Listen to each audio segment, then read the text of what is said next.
اولا مبروك عليك. انا الناس اللي كنت كنسمعوك وصوتت لك فاش كنتي. بارك الله فيك، شكرا. دنيا عندي مجموعه اسئله. اولا كيتعلق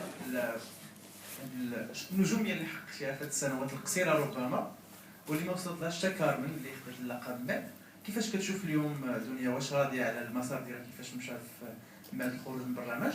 سؤال ثاني، انت من كازا، من حي المحمدي، واش باقي تواصل؟ هذا جانب انساني ربما بعيد عن الفن.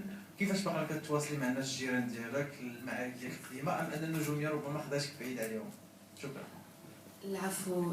لا، النجوميه عمرها ما خدتني على ولاد بلادي ولا ولاد حومتي، بالعكس. انا عاد كنت مؤخرا في الحي المحمدي وكنت عند العائله ديالي، دونك ما كنظنش انه الفن غادي يبعد الانسان على اصله ولا بلاده ولا فنه.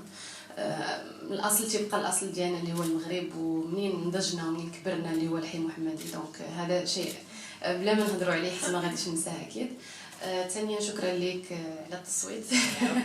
وانا سعيده بتتويجي بالموريكس دور بهذه الجائزه المهمه في العالم العربي، وكأول مغربيه فنانه صاعده نتوج في هذه الجائزه المهمه، فهذا شيء يشرفني ويسعدني. وكنشكر كل الجمهور اللي الصراحه كان سهر بالليل وصوت لي، الصراحه كنشكرهم. كنشكر الداعم الاساسي اللي هو زوجي واداره اعمالي الحاضر معايا محمد ترك، جاي العيالي ما ندوش عليه.